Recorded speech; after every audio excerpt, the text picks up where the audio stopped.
Alright guys, I am back with my review of the Ring of Honor TV show for January 18th, 2014.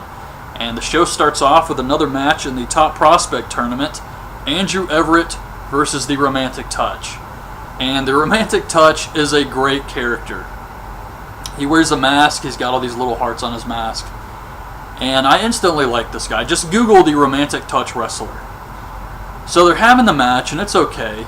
And then Veda Scott comes out to the commentary table, and she's pissed off that Artie Evans isn't in the tournament, that she wasn't allowed to be in the tournament. And she says, look at this guy, the Romantic Touch. It's so obvious it's Rhett Titus. And I'm like, what? It's fucking Rhett Titus? Are you serious? Why did you ruin this? So, I still like the character despite the fact that it's Rhett Titus and they completely killed the mystique of the character off. I still really like it, so I'm not going to let this hurt my enjoyment of the character. But I really wish they would have at least let the guy get over first before they spoiled his identity. And Andrew Everett gets him in a small package for the win, so he advances in the tournament. They show the footage from Final Battle of the Decade forming. Then Jay Briscoe comes out and he wants to face Adam Cole for his world title. And Adam Cole comes out and says that that's not the real world title, it's a toy, it's a prop. But as the world champion, he has to set the record straight. So he gets in the ring, and then he says, I'll let you know if I'm going to face you next week. And then he runs away. Then we get another match in the Top Prospect Tournament.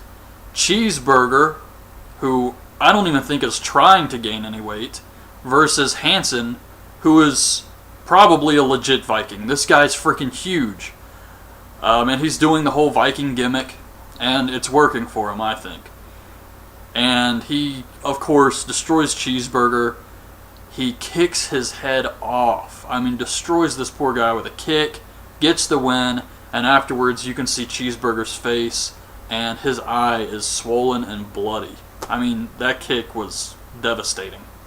So right now, the finals of the Top Prospect Tournament, or the semifinals rather, are Raymond Rowe versus Corey Hollis, and Hanson versus Andrew Everett. And just out of these four guys, I do like Hanson. Raymond Rowe has a great look, and Andrew Everett's amazing in the ring. Corey Hollis is just kind of there. But out of these four, I would say Andrew Everett's the guy who's going to win the tournament. But then we see Veda Scott talking about Artie Evans having an undefeated streak, and he's going to put it on the line next week or something like that. And then they show a hype video for the return of AJ Styles. Then it's supposed to be Mark Briscoe versus Adam Page. And the Decade comes out before the match starts. Jimmy Jacobs says that Mark Briscoe has been here since day one, so he should be with the Decade.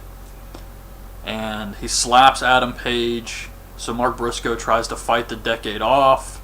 And this leads to a tag match with Jimmy Jacobs and BJ Whitmer versus Mark Briscoe and Adam Page.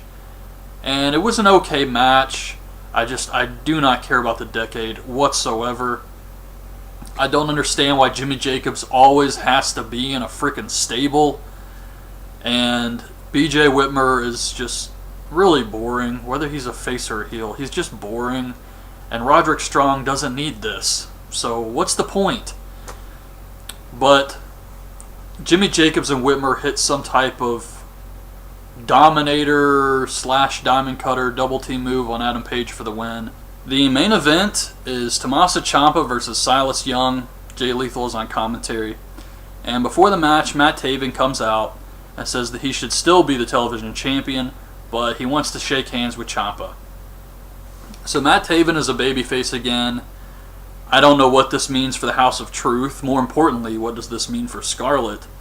But Silas Young attacks Matt Taven, and security takes Taven away. They have the match, which was a good match, good main event here. Silas Young goes for a Finley roll. Ciampa counters with the modified Rings of Saturn, I guess you'd call it. And Silas Young taps out. So Ciampa wins the match. Afterwards, Silas Young tries to attack him. He has the strap with him, and he goes to use it. But Jay Lethal and Matt Taven run out to fight him off. And then Taven, Lethal, and Ciampa have a stare down. So they're going to do a three-way for the TV title, but I'm sure it's going to be turned into a four-way with Silas Young being involved. And that was the end of the show.